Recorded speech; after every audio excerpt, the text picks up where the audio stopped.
Varese in Azione, insieme alla Civica con cui ci presenteremo alle prossime elezioni amministrative, presenterà nei prossimi giorni 3 petizioni rivolte alla penalizzazione del Sacromonte, alla riapertura della Torre Civica e alla non chiusura dei sottopassi di Viale Milano.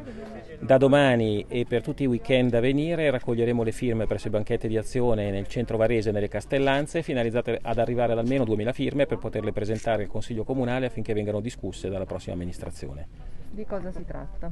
Si tratta della chiusura durante i fine settimana del Sacromonte alle auto, limitandone l'accesso unicamente ai residenti e a coloro che si rivolgono alle attività ricettive del luogo, che comunque potranno continuare a usufruire e beneficiare della loro clientela, incrementando il collegamento dal centro città verso il Sacromonte con maggiori corse dei bus turistici e allungando l'orario della funicolare.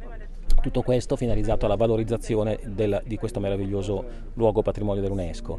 L'apertura della Torre Civica per poter far fruire ai cittadini di un luogo meraviglioso da cui si può ammirare un panorama splendido della città che è chiuso ormai da troppi anni. Ed infine i sottopassi di Viale Milano che di recente i nostri giovani hanno reimbiancato per dare un minimo di decoro, che collegano la zona stazioni e Piazzale Kennedy con il centro città. Riteniamo siano uno strumento fondamentale per il congiungimento pedonale di queste due zone e non vadano chiusi come invece nei progetti del nuovo piano stazione.